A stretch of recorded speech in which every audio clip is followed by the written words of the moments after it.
and Dushku.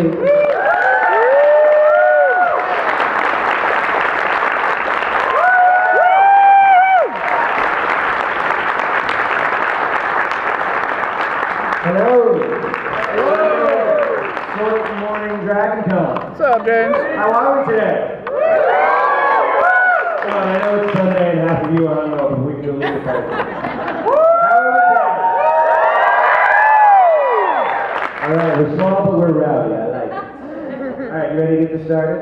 My name is James Leary, I play Clem. I'm sure you all know that. But I would like to introduce Eliza Dushku, otherwise known as Faith, Echo.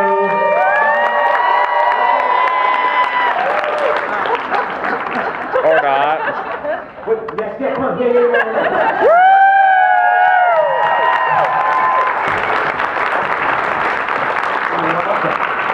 Hello. Hi. Hi. I'm good. How are you? It's like we haven't done this 3 days in a row. I know. I hope we get some really new Good questions. But I have 2 questions actually. Come on. Yes. Things that I have thought of. That's the way. What? Because you started very young I did. in your career. What drew you? Hi, guys. Hi guys. Morning. We're just Or starting afternoon the now. conversation. Hope you don't mind. What drew you to acting when you were little? I tripped and fell at my brother's audition when I was 9. I did. I was that. She fell into it. Right. I tripped and fell into it, actually. Literally. Literally. All right. Yeah, I have 3 older brothers and I was kind of dramatic. So I got a bloody nose and I started crying. And they were like, what's a kid? And my brother was like, Jesus! All the time. And then they had me do an audition, and then we were having dinner one night, and the phone rang, and my mother answered. I was with my brothers, and they said, we want to fly your daughter out to LA to do a screen test for a Hollywood film. And she was like, that's not really the kind of life I want for my kid. Thanks, bye. She hung up. And then one of my brothers said, like, well, what do you mean? They offered you a free trip to Hollywood? Like, she won't get it. Just, like, take her to Disneyland. Take the free trip. That's a good idea. It's like, this is true. My mom, Star 69 Hollywood. She's Star 69. I was like, oh, I said I thought you said a free trip to Hollywood. And then that happened. And then you did get the part. I did. Yeah. Yeah. And then there you are. Then that, yeah. And history was made. History was made. Me. Yay! And my second question, and then we'll get to y'all's questions. You worked with some pretty amazing people right out of the bat, like legends. Yeah, my first film was, my first film was with Juliette Lewis. Yeah. And she was nominated for Cape Fear for an Oscar Right. while we were shooting. And that was kind of cool and crazy. And C. Thomas Howell was in that movie, and I had a big crush on him. And then, and then my second movie was playing Robert De Niro's daughter, Leonardo DiCaprio's stepsister in This Boy's Life. And then I was Schwarzenegger's kid. Yeah. Yeah. So. How do you think that shaped you as an actor? Getting to work with that's like, there's A-list and then there's like top of the line. Well, I didn't really know who De Niro was when I worked. Right. I was 11, and I was kind of just a You mean precocious your little- parents didn't show you like Shit. Taxi Driver and Nah. So I just So that's where my remember. parents went wrong. No, I used to just sort of run around the set and like kick him in the shin, and, you know, pull on his ears and stuff. And then years later, I was like, oh shit, really like done better. But then I got to work with him again, like 10 years later, which is nice. Right. I still ran around and kicked him in the shin. He's like, oh, she's back, she's bigger, she's louder. But yeah.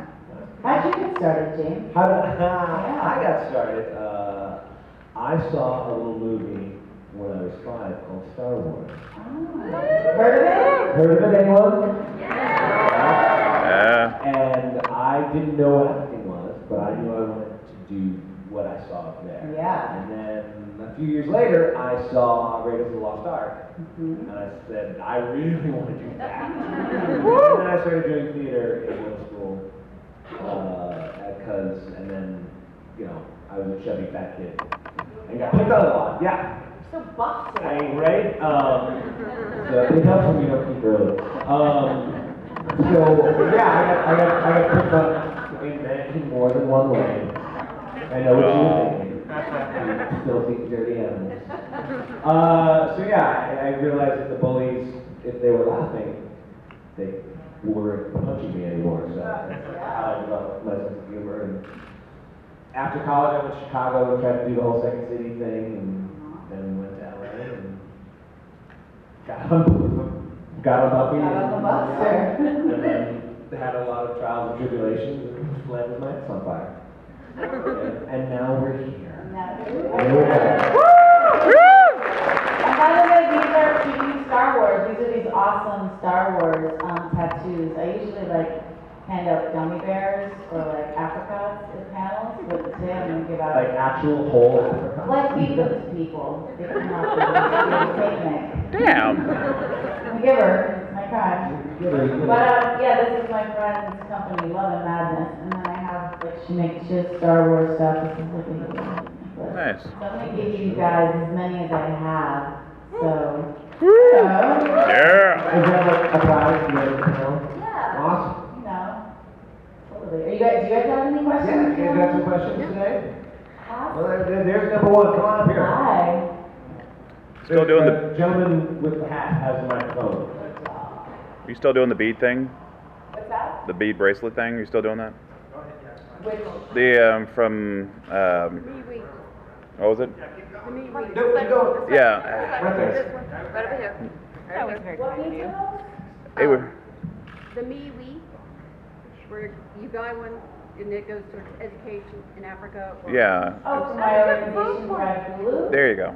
I don't have my Thrive Blue bracelet on today, but it was starting I wore it so much, and then, you know, in the summer, I spray that sunscreen on myself, and it started to get a little sticky, so I didn't have it on today, but usually I wear it all the time. Thanks to anyone who's ever helped with my nonprofit that I tweeted about. Who here like follows me on social media in any way? Well, what is wrong with the rest of you? Thank you. Facebook, the Twitter, and the Instagram. Yeah. Fun stuff. Ask the guy next to you that work for all the praise their hands. Hi. Hi. How y'all doing? Good. I'm doing great. Thanks for being here. My question is actually for Eliza in particular. You mentioned the earlier films that you worked on that we're all very familiar with. What I'm even more interested was with regarding your experiences with the directors that you work with, because This Boy's Life was directed by Michael Caton Jones, and of course True Lies was done by James Cameron. Yeah. And later on, of course, you notoriously worked with Joss Whedon.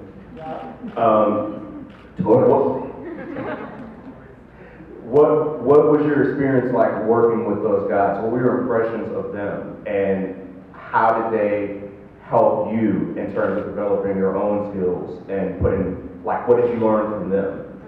Yeah, no, it's a great question. You should be a panel moderator. Thank you. Well, the biggest director, first Michael Caton Jones, and then he actually was the one that rehired me to work with De Niro the second time. Scottish gentleman. He was just like, he was badass, and he was really specific. He was really good. He knew what he wanted, and so. And I remember him just like trying to wrangle Leonardo DiCaprio, who was like just this crazy teenager, and it was his first movie after Growing Pains, and he was a total little nut, and he used to like misbehave on set all the time. They were like constantly trying to like wrangle that kid in, and like he had a bike. And as actors, we're not really supposed to like ride bikes or do anything where we could get hurt, even though bike riding seems pretty tame. But we were shooting in Vancouver, and he had this bike he would ride around set, and lo and behold, one day Leo finally crashes his bike, slits his entire like chin off, like just a huge, like this big scab, big oozing gash on his chin, and they did in fact have to shut down production for like, you know, a week or something, which is really expensive, and that's why they wanted to do it. And so then finally they brought it back in. It was this big, this is a good story. It was this big scab, it was this big nasty scab, and finally when they kept putting makeup on it, so it was this big makeup covered scab, and then finally the scab came off, and he put it in a Ziploc bag and posted it to the makeup mirror and put $250,000 scab on it, because that was what it cost them for like the week that they had to shut down going. It was fun. Full of little pranks. Wacky little scamp. Full scam. Right. That was, yeah. That was, Like, let's write a scene in the movie where Leo crashes the line. exactly. And then Jim Cameron he was always really nice to me. I mean, everyone sort of, he has a reputation for kind of being a screamer and you know, he could be tough on a set, but he was more kind of like, I was playing a teen, I was only 12, but I was playing like 16, and he was kind of like a teenager at heart too, so I remember him like talking to me about the music that my character would listen to, and yeah, he would yell at people. Everyone says he yells at people because he knows how to do everyone's job on a set, and it was kind of true where, you know, it was a huge set, it was $100 million plus. That was the height It was of, a high budget movie at the time. the height of, yeah. Yeah. Crazy. And so we had like a massive crew, and if something went wrong in a take, most people would never be able to kind of pinpoint like what that was. Jim Cameron had a bullhorn, and he knew exactly what had happened, and he would like just ream out whatever department. Well, because he came out making Roger Corman films. And yeah, like doing, like he worked on a bunch of early Corman films, like doing everybody's job. Yeah. So there you go. Right. He would get mad if someone messed up their job. And so, but he was always really nice to me, never yelled at me. What was that Harrier jet like? We spent 4 weeks on top of a Miami savings bank, and it was a mock-up of a Harrier jet on like this cool, you know, contraption, and there was a computer set up with bicycle handlebars over on the side, and he would move the bicycle handlebar, he would record and then move the bicycle handlebars in the way that he wanted the Harrier jet to move, and then they would hit play, and the Harrier would do that. So, yeah, That was 4 weeks. Yeah, we spent 4 weeks, and then they took the Harrier and dangled it off that big yellow crane and put me on top of it, 12 years old. My mom was like, oh, you're supposed to do that? I was like, yeah. It was like a pretty surreal first, you know, I was a stunt kid with all these like, you know, big like stunt people, and yeah, it was fun. It was fun, but it was also super boring some days. Like Arnold and I were stuck in a Harrier for 4 weeks. Like we would scream and do the take and daddy. And they'd be like, hello, Eliza, so what are you listening to on the radio now? Right. Or we like thumb more. Do you like helicopters? Yeah. You should get them. I just asked that question specifically so I could do my Schwarzenegger.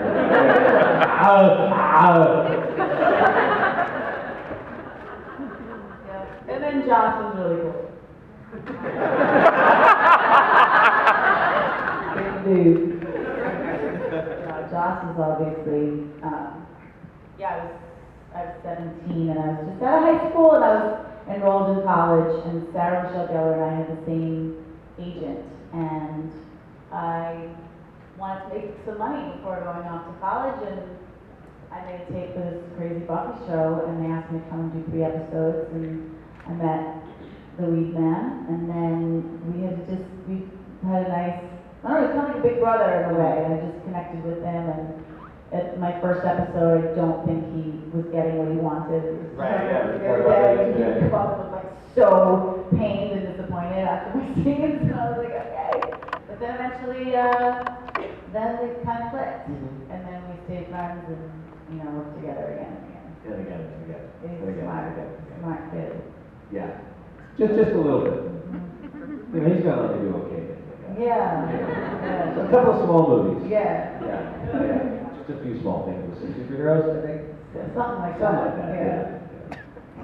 That was sarcasm. The new Batman, right? Yeah, I did. Yeah. Lovely. Yes, hello. What is your question? It is. Everybody's in love. Hi guys, thanks Hi. for being here. So I'm sure that you guys have been to enough conventions to know that not only do we like to come and see your beautiful faces, but some of us like to come in costumes or cosplay. So my question for you is, if you had the freedom to run the convention without having to worry about being recognized because of all of your fantastic work, Right, what that's a huge would- problem for me. Oh, yeah. Especially you there. Sword. Can't go anywhere. Yeah. So, what would you cosplay? Any genre, including your own. I would cosplay as, some of those things where like people will be like, what's your favorite thing ever? And you're like, oh my god, I can't even think of anything. You can choose multiple. You don't have to. The first thing that came to me was Zach Galifianakis. Yeah. Like I was like a wolf pack. The wolf pack. Like, big glasses and the baby. That would be pretty So awesome. it's that. I actually have come to a convention. I came as Indiana Jones once. Did you? I bought stuff. It was in Houston, so I drove and I had it for a Halloween costume. And actually, the whip I have for the costume, I actually bought when I was 12 years old on a trip to Mexico. And I still have it. Because at 12, you know, I was running around the backyard, still pretending to be Indiana Jones. At 12. So, and then All right. I would also go, last Halloween I went as Black Daredevil, the black costume. Not that she has, that would be racist. The black costume Daredevil. Yeah. What would you really go full out as? I know, it's hard, I'm kind of half-assed right now. I'm doing a Nymphadora Tonks. She's a Hufflepuff like me. Yeah. But the costume that I really enjoy the most is I do a Han Solo costume.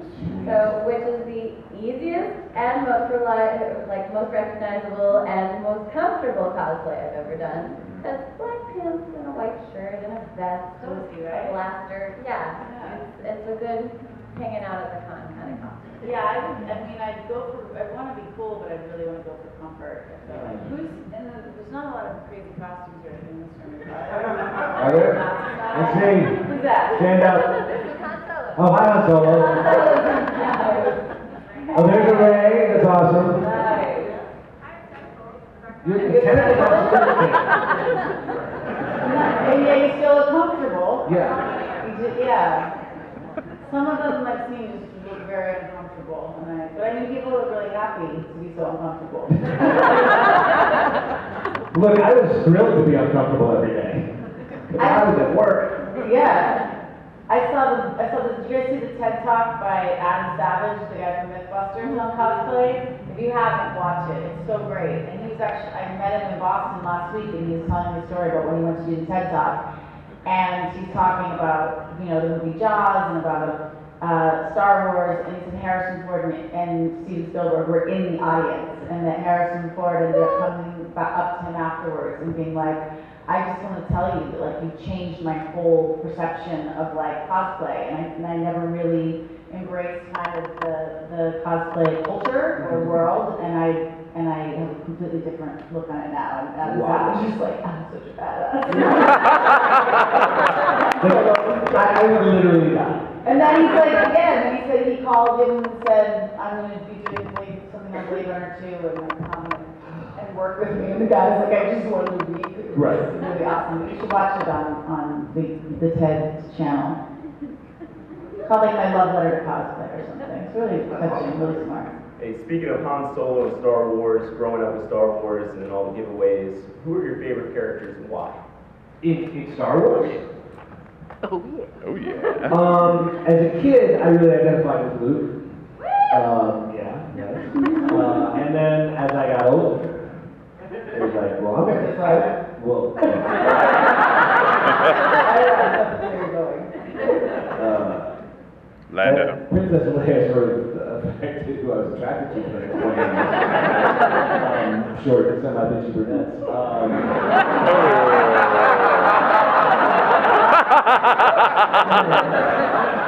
My ex-wife doesn't see this.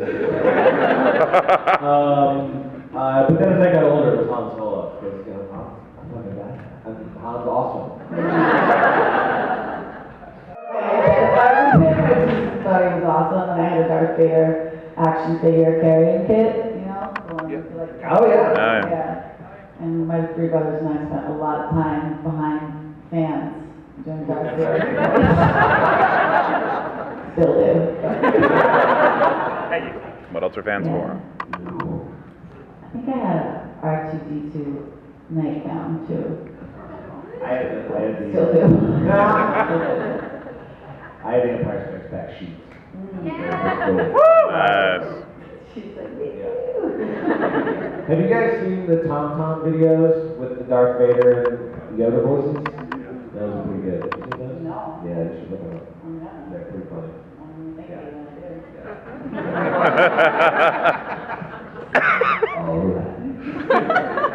Hi, thank you both for being here, and James, thank you for coming out to the Hoot Nanny last night. Oh, you're welcome. Why I have the voice today. My question's for Eliza. One of my favorite episodes is Who Are You? The body swap in season 4. So, it's a two-parter. I wondered first off how you got around playing the Sarah Michelle Gellar performance of Buffy when you were acting as her character. And also if her performance of Faith really informed you at all in what you were going to do with that character down the road. Okay. So like if you watched her performance of your Faith, and did that, you know, made any impact on you and your character of her? For sure not, no. I didn't watch her movie and be like, I should be more like that.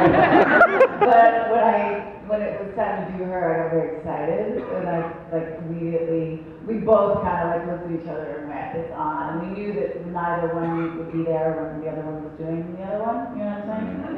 So we could like really go for it, and so we both got a bunch of tapes of each other and just started watching, and then we would like go back to the scene that we were in together and be like, baby, I got your number, like, really slow. And then the best part of doing it was, you know, that I was not a regular on the show, but like I loved the whole crew, and they had been working with her for so long, and when I had the crew going like, yes, nailed it, I knew that I kind of nailed it. So,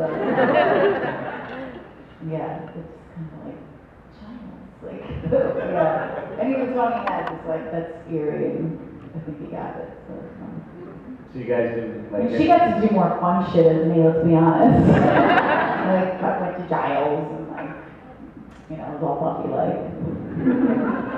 You guys didn't get together and sit down and watch Face Off? For like, No, we did not. We did not. There just wasn't the time. Not the time.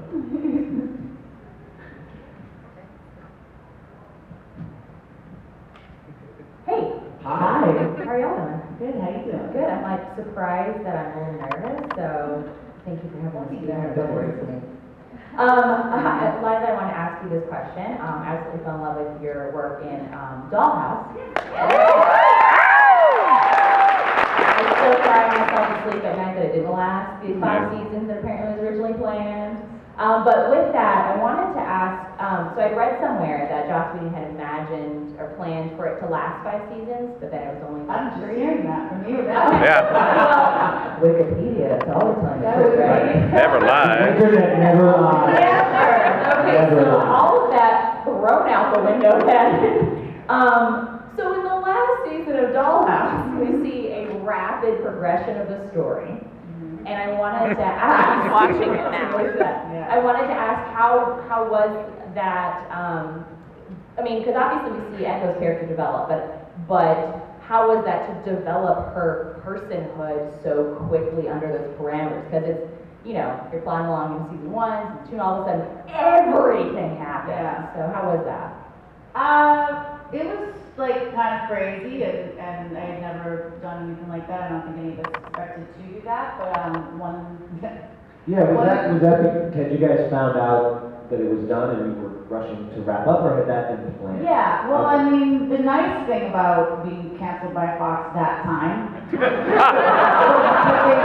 were like, Cancel things? it was only my second time, but they said, we're gonna let you finish the season. I mean, with with the other Fox show that I did, it was like, you're canceled, don't show up to work tomorrow, Merry Christmas. You know, like, it was, so we didn't really wrap anything up. So it was nice that they gave Joss and the crew of us the chance to wrap it up, and we were like, how are we gonna wrap this up? And one thing about Joss is he's a pretty good storyteller, and he, you know, makes some interesting, some might say weird choices sometimes, but so we sort of, like, he laid it out for us, and we were like, oh yeah, totally, bro, like, yeah, we can picture it, but I don't think anyone could really picture it until he put all the pieces together, and then we were like, oh, this is cool, this is like apocalyptic, you know, crazy twist ending that he's doing. And so as far as what I did, I listened to him, and I did what he put on the page, and we all just kind of like, you know, the whole wardrobe and set, it was a whole different thing. And it was such an awesome cast and entire team around that I think we kind of pulled it off and did something kind of groovy and different. Blue skies. I'm specifically rationing out the last season. Yeah? So I love the first season. I said the other day, I flew through it in like 3 days. Nice. And I know it doesn't last, so I'm rationing out the last season. Thanks.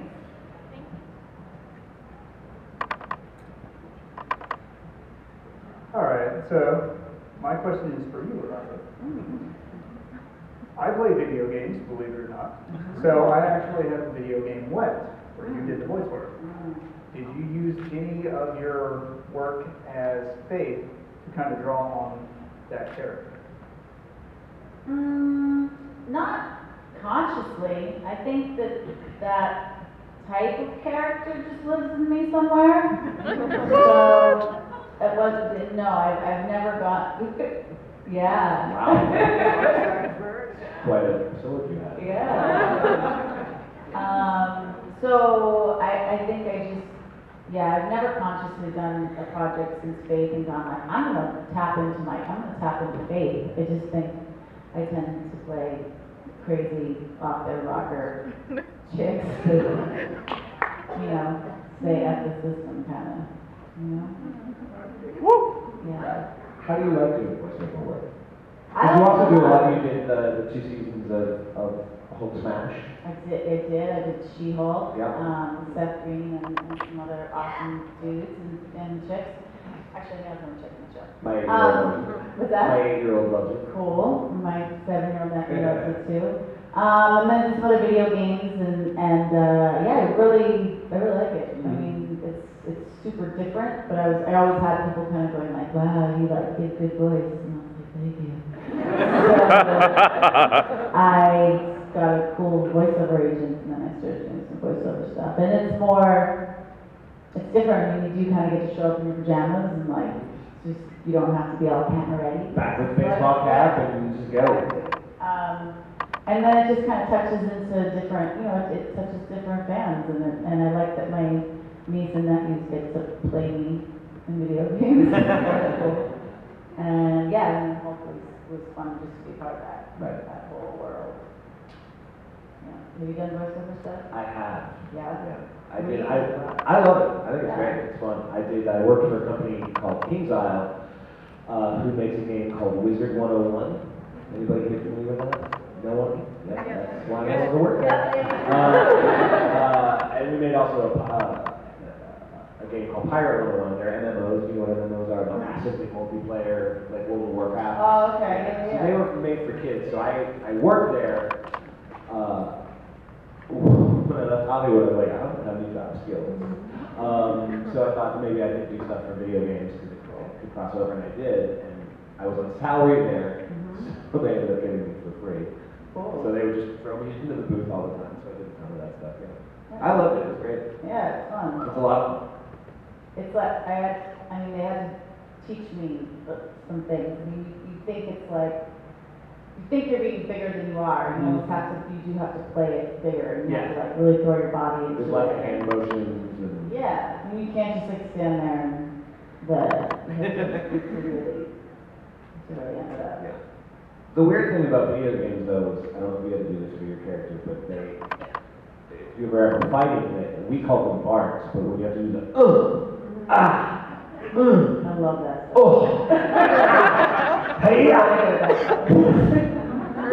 Like 20 minutes of that. Yeah. They're like, could you make the oof a little less, make it lucky. No, I was like, can we just put that all at the end? Like, let's do all the dialogue and let's do all like the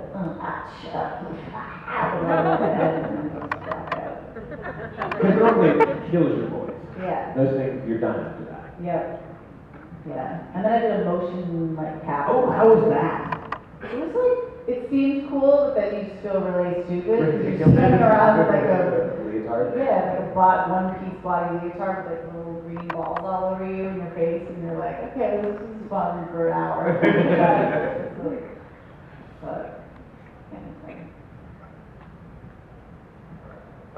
You know, you've alluded to before that True Lies was your third movie ever when you were just working in. Probably none of us before that movie came out had any idea who you were. And now that certainly all of us do know who you are, and we certainly still know who, you know, Arnold and Jamie Lee Curtis are both all, you know, still working actors. How do we not have a sequel to that? I remember, oh, go ahead. I was saying, you know, you certainly could be, you know, the lead and you get captured and your parents come to save you or whatever. Or you could be the villain. Either My way. mom wrote a sequel, believe it or not. Did she? Yeah, hers is like very political. Because the premiere, there were a lot of people like protesting the movie actually, and it was a huge premiere in Westwood, and there were all these people feeling that, you know, that the terrorists were sort of not PC portrayed, and I just remember pulling up to the premiere and being like, Mom, please just stay with me and don't go over and protest the movie. So, you know, that, like any other day, I support you in protesting things that, you know, but just please stay on the side of the barrier. She was like, okay. But, you know, I mean, he went on and he's been busy, you know, with some other projects that I think he's very passionate about. I went to see him at his production office sometime after we had finished True Lies, and I just always loved going in his office and seeing the Terminator, like the T2 statue in his office. Look, I want to go, you know, like play with him and touch him. I don't know, I just like touching him. And then he's like, well, let me show you this really cool thing over here. And he like brought me over to this boat model. And I was like, that's not really true. No, but it's this replica. And let me just, and I was like, I'm just not interested in the boat, Jim. Like, I want to play with that. And then years later, I was like, oh, that's that boat. Titanic boat. Did he have any like 9 foot tall blue people walking around? He did not at that time, no. But, yeah, I've seen like Tom and Jamie and Arnold over the years, and we've all kind of gone, wouldn't that be cool? But I don't really have him on my speed dial to like harass him and say, like, let's do this. They could do one where your character's now the secret agent. Yeah, I've had people say that, but, you know, I don't think many people tell you. Come on, Hollywood! Yeah, probably not. Thank you. And I thought of another one. Okay. Woo. All right, so James. Yes. Hey. First, where do you think Clem would be today? And Eliza, same thing, except obviously Faith. And if you could add Echo and True to that too. Thank you. Oh. Wow. Because we never got to see where True went. So. Where did Clem end up? Clem has a farm in Northern California. It's a kitten rescue. Turned his life around, and now he helps place unwanted kittens. You know, he rescues them from demon poker games. He like busts in. He's like all kids guns and stuff, and breaks into illegal kitten poker games, and saves the cats, and yeah, totally what it is. That time when I was like, Joss is a really good storyteller, I'm not creative. So, I don't know, I mean, yeah, it's hard to say where do you think Faith ended up? That's a great question. Maybe shopping in Pasadena, I don't know. Good or bad? Ooh, that's a great question too. Looks so good. What do you guys think? See, good thing there's not like any comic books or There's a anything. lot of guys here. Give the mic to that guy. He has an idea with the glasses.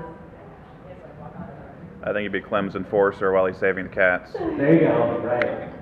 In my vision, Faith helps with this layer, the ongoing Hellmouth destruction across the world, but she teeters that line. Yeah. Just like her character sort of did throughout the entire series, but she plays that good and that bad, but she's always deep down inherently good. Cool, I like that. She walks that dark line. Yeah, She goes into she'll go out she'll some walk down nights, that like, alley. get in a little trouble and be naughty. Yeah. Like, for the most part, she's looking out for the youngins. Yes. Yeah. Sacrifices herself to save the world. Probably, yeah. Well, then also, like, I guess, the comics take her lots Yeah. of places. So, I was gonna say, do we buy into them? Yeah, do we- Comics take her, or do Are the we- comics canon or not canon? They're They're canon. canon, alright. So you're hooking up with Angel. Cool. For a minute, for a bit. And then as far as all the other characters, everybody, yeah, I don't know, I don't really think about it that much, but I will now. Thanks.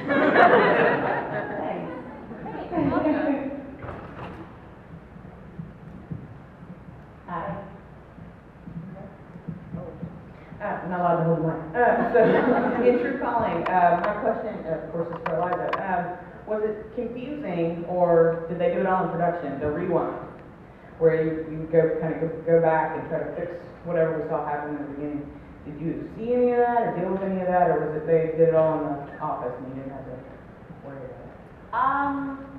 No, they did it all in the office, what do you mean, Like in the studio, or the production, or whatever? oh, like CGI stuff?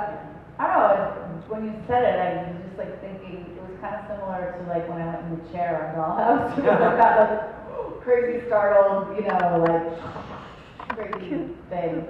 And I don't know, I guess it just, I didn't really, I looked surprised.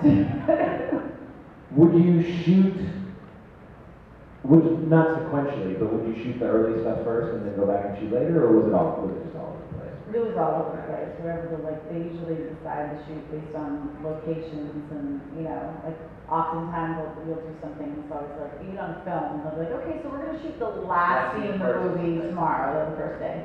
The most dramatic, yeah. climactic scene. Exactly. Yeah, With an actor you just met. Yeah, and it's supposed to be like The love of your life, right? I can't remember, I don't think it was very confusing. I think with both shows, I remember it sort of took some time. We like experimented with things and we're like, oh, that's kind of cool, that does not look cool. Like, we went back and forth and tried to find the sweet spot. Thank you. Yeah, thank you. Back to directors, if they directed that pilot was a very famous director. Philip Noyce. Yeah. Yeah. He was an awesome, Australian? Yeah. Yeah. He was kind of a nut, but in a good way. We like, he stayed on as a producer on the show. Right, So, right. yeah. James, actually, I have a 16-year-old daughter who is nuts about Wizarding 101. Oh, awesome. And she's actually said, you've got to come play this with me. So it's kind of strange, but, and then Eliza, what's it like to work with Kevin Smith? Because I've seen his Evening with Kevin Smith stuff, and he seems amazing. Yeah, I like Smithers. He just doesn't give a fuck. He doesn't give a Sorry, kids. He was fun and different than any other director I've worked with, and just a really, obviously a really smart dude, and he can talk. He's got a Phenomenal unique storyteller. gift to the gab, storyteller.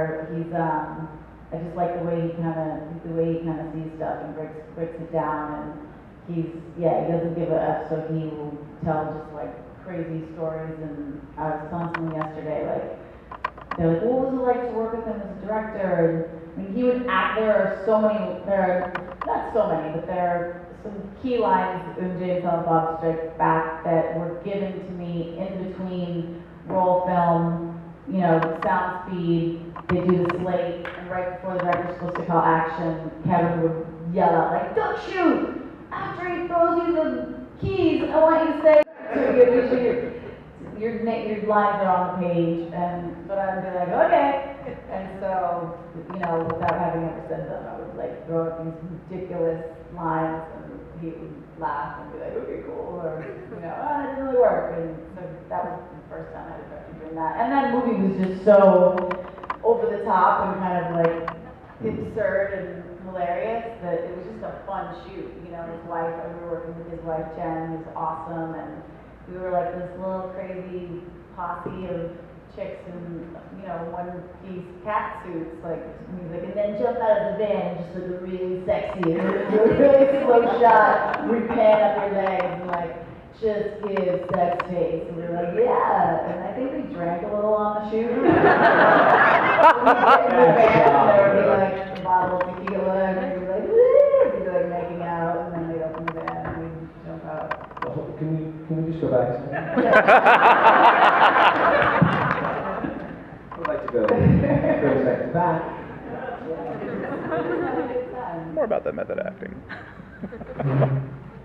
I think he is probably one of the best storytellers out there. His movie with his daughter just opened. Yes, right, yoga. Yeah. I can't believe his daughter's like so gorgeous. I remember when she was a baby, which makes me so old. She's like, cute. She was on that set. Yeah. Hi. What is your favorite work of fiction in terms of books or series of books? And if you have a favorite literary character who is an inspiration for you, who are they and why? That's deep. Book or series? What's your favorite Grand Sand? Fiction. It's like a Jeopardy question. I don't read a lot of fiction, to be honest, like, I guess when I was a kid, and now I start my classes on Tuesday, my sophomore year in college. I read a lot of dense nonfiction, but, all right, I have to really think about that. To say your favorite, again, it's always like, it's gonna end up somewhere, and I really wanna thought it out, but let's see. What about you? I don't know if I have a favorite series. I think my favorite author is Stephen King. I like a lot of stuff. I love the Dresden Files. I read a lot of pulp stuff. Like, you guys familiar with New Child and the Jack Reacher stuff? I read all of those. When I was in middle school and high school, I read all these god-awful mid-80s end of the world apocalyptic men's adventure novels, like The Survivalist and Deathlands and The Executioner. They were horrible. So yeah, I read tons of stuff. I'll read anything. I don't know. I can't list a favorite. That's like, I can't do that. I wish I was better. I mean, I actually have a hard time reading because I'm ADD, and it's really hard for me to read and focus that way. So I wish I had read and could read more than I have, to be totally honest. But it's hard for me sometimes because I'll read a paragraph and then I'll have to go back 16 times, and it was really challenging for me when I went back to school. And so I feel like a lot of my life, whereas I wasn't the kid that was like sitting in my room reading, I was pretty active, and I was always more physical in that way. And then, I mean, when I was in school, I mean, I ended up somehow, with help, getting through a lot of the classics, and, you know, The Catcher in the Rye, and I remember like reading some Oscar Wilde that I liked, but I can't, it's not, I have like an amazing bookshelf of books that I've read like the first 30 pages. Most of them I look at and I just want to cry. But I obviously, my stepdad was a librarian actually, and I've sort of gotten to like hear a lot of the stories. I've watched them in movies if they've been made into movies, or I hear them from fans and friends and whoever, you know. Try audiobooks. Audiobooks. Yeah. Harry Potter. I love Harry Potter. I just, I get, it's, I, you know, I get distracted, so. You can do it while you're doing other stuff, though. Just let the audio words seep in. It's like osmosis. Yeah. I also read a ton of comic books as a kid. I was a huge comic book geek as a kid. Like that's what I was doing. But I would hole up in my room and spend all my money on comic books. Marvel all the way as a kid, but now I'm DC baby. Because they employ me.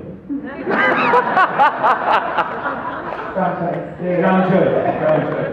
I now work at this company, Daybreak. We make DC Universe Online. Do you play that? Don't sound so excited, sir. We have some amazing things coming out for you soon. Okay, so I thought of another question too, or two questions, actually. So the first question I had was regarding how you as actors approach preparing for your roles. In particular, like how do you approach, like when you read a script, what kinds of things do you go about doing to prepare for the character as an actor? And what is that process like, number one? And number two, in terms of writing, Fred Zinnemann always said that the three most important things about a movie are the script. And what is a script that you're particularly proud of reading and participating in, whether it was in television or, you know, in film? It's a good one. It is. You also just reminded me though too. I mean, I've had to read every script that I've done and many scripts. So I think a lot of the reading that I had to like force myself to do was I read a lot of scripts from when I was 9 years old. So I read it and that. It's hard going back from like reading scripts going back to reading prose. Yeah, that's true. It's a very different style. It's super different, but it's very. But that was something that I was able to kind of. I can read scripts. Scripts move very quick. If it's a good script, you know it's not a very. I know it's not a good script for me if I just can't and I'm trying. But oh man, I mean, my process was always like I started doing theater in high school and stuff, and you know, then he did this and that. I kind of David Mamet has this book called Truth and Lies, and I kind of very much subscribe to his philosophy on that, not on many other things. He gets it. But basically, he's like, as an actor, you know, like, you can prepare for roles and do research and stuff like that, but as an actor, if the writing's good, you don't have to invent a lot. That's the writer's job. And as an actor, my approach was always just come to it as truthfully as I can. And if it's written well, there's the character. I don't have to worry about the character. It's written for me. That's kind of how I always approach things. Maybe I'm just lazy. No, I think it's true for me too, and also it just depends on the role. You know, I've played similar types of roles maybe, but also you know, very different as well. And so it just depends. It's kind of a thanks. As you back there. It's also, I don't know, it's kind of a personal process too, because I think most times you're infusing personal things into the characters. And then I'm pretty candid, and I've shared a lot about kind of the parallels with the character of Faith and another, mainly Faith probably, that I have that were a part of me and a part of my journey, man, you know, so that's sort of out there. And I usually just kind of jump in. I mean, what was this little quote about like Anthony Hopkins and like, how did you play a crazy person? And he was like, well, I thought about what it would be like to be crazy, and I have to do that. And so for me, I try to, I don't not prepare or do research, but it's sort of a fluid thing. It changes even the older that I get, the longer I'm doing it. It also changes. Sometimes a director is more rehearsal heavy than another, so they ask you to do things, and I'm usually pretty open. I always work with acting coaches, I have a couple coaches that I've worked with one I've worked with since I was 9 years old, I still work with him today. He was the first person to ever put me on tape, and like, we read it out, like I definitely come to set with a sense of the choices that I'm prepared to make in the scene, but one of my favorite things about acting is being directed. Like we're supposed to be clay and malleable, and I fully believe that. I mean, I've had probably a handful of times where like I didn't agree with the director and they wanted me to do something different, and I really felt like for the integrity of the character, but for the most part, it's like that's our job, is to be directable. So I come prepared, but then I'm prepared to be malleable.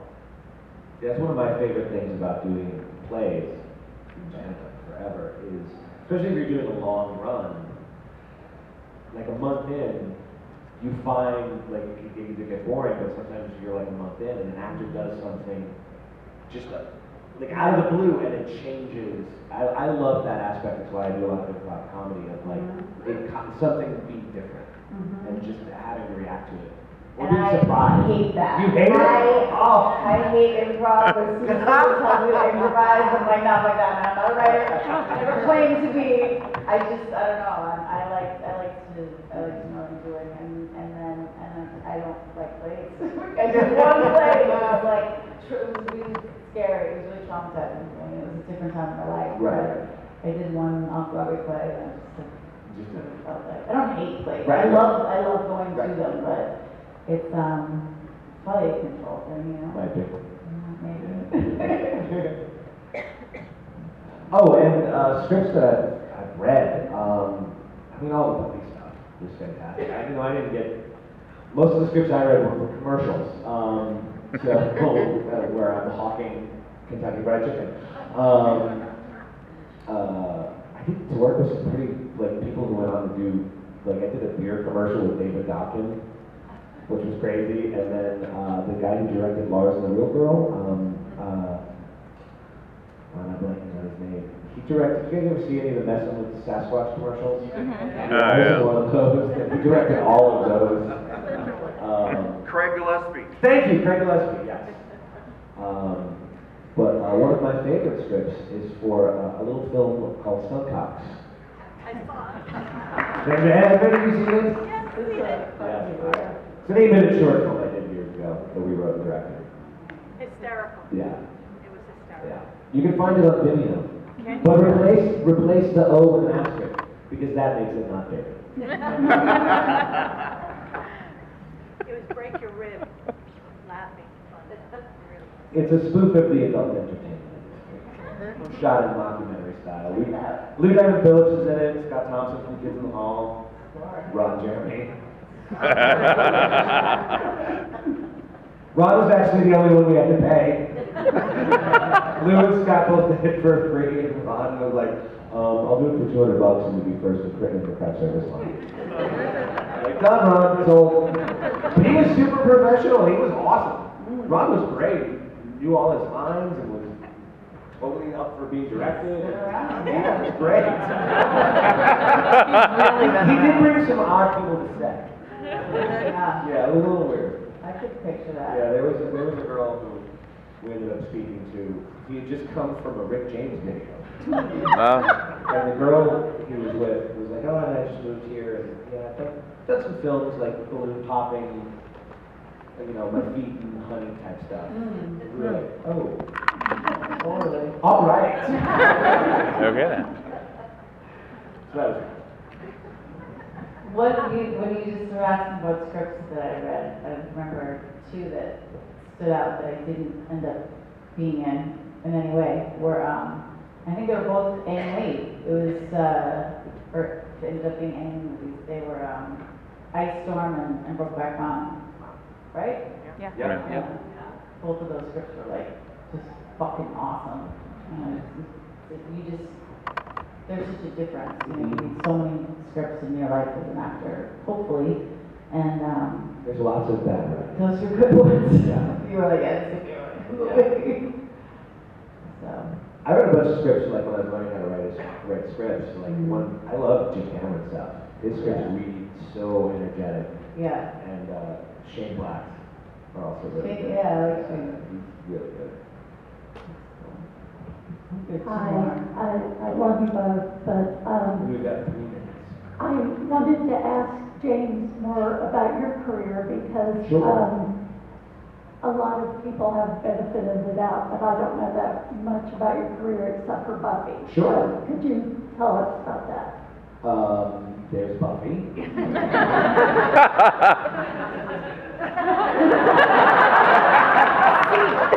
And Stone Cox. No, my bread and butter when I was in LA as an actor was commercials. I did like 40 commercials.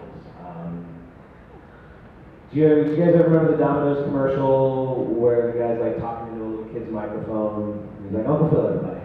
That was me. Do you guys ever see the Nutri-Grain commercial with the guy with the mustache walking through an office? Yes! That's me. Oh,